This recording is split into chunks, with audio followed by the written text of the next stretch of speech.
Adunay usa ka tribo nga nagpuyog dapling sa dagat sa busli. Ang mga tao dito nang nabuhi pinaagi sa pagpanginhas o pagpangisda. Usa ka adlaw, ang usa ka mananagat nga ginganlag Makmak midangog sa baybayon aron manginhas og buwawan. Sa iyang pagpanginhas, iya gisundan diindikan ang mga buwawan nga iyang napulit. Pag-abot niya sa usa ka dapling nga lungag sa bato, nakit-an niya ang usa ka gwapa nga sirena nga ginganlag Duday. Nagila-ila si Makmak ug si Duday, ug sa kadugayan naghinay-hinay nga nagtubo ang ira pagbati para sa usag-usa hangtod nga nagkahigugmaay sila.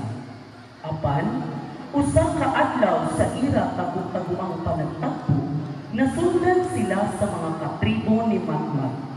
Ang tribo nagsabot nga ang pakiguban sa usa ka sirena malas para sa ira panginabuhian. Gikasapan si Makmak ug gitaboy si Duday palayo sa dagat. Nasakitan ug nahiubos si Duday, labi na nga gibuwag sila sa iyang hinigugma. Paglabay sa pipila ka adlaw, napansin sa tribo nga nawagtang ang mga isda ug buwawan sa dagat. Nagsugod sila sa kagutom ug daghan usab nagkasakit. Bisan pa man sa kasakit nga nasinati ni Duday, tungod sa kaluoy ug kabuutan ni Duday, iya gihalinan ug gibalik ang dagat sa kinabuhi. Gidaghanan niya pag-usab ang mga isda ug labi na ang mga buwawan. Nagmalipay ang tribo ug nagpasalamat kang Duday. Gila niya nga sama ang tagabantay sa dagat ug sa buwawan. Sugod ni adto, nagpuyo ang tribo nga malinawon, puno sa grasya ug kauswagan, kauban ang sirena nga si Duday nga nagpabilin nga usa ka tinuod nga higala ug manlalaban sa dagat. Mga igsuan ug bisliganon, atong pagasaksihan ang pasundayan gikan sa Andres Soriano Colleges of Bislig.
Thank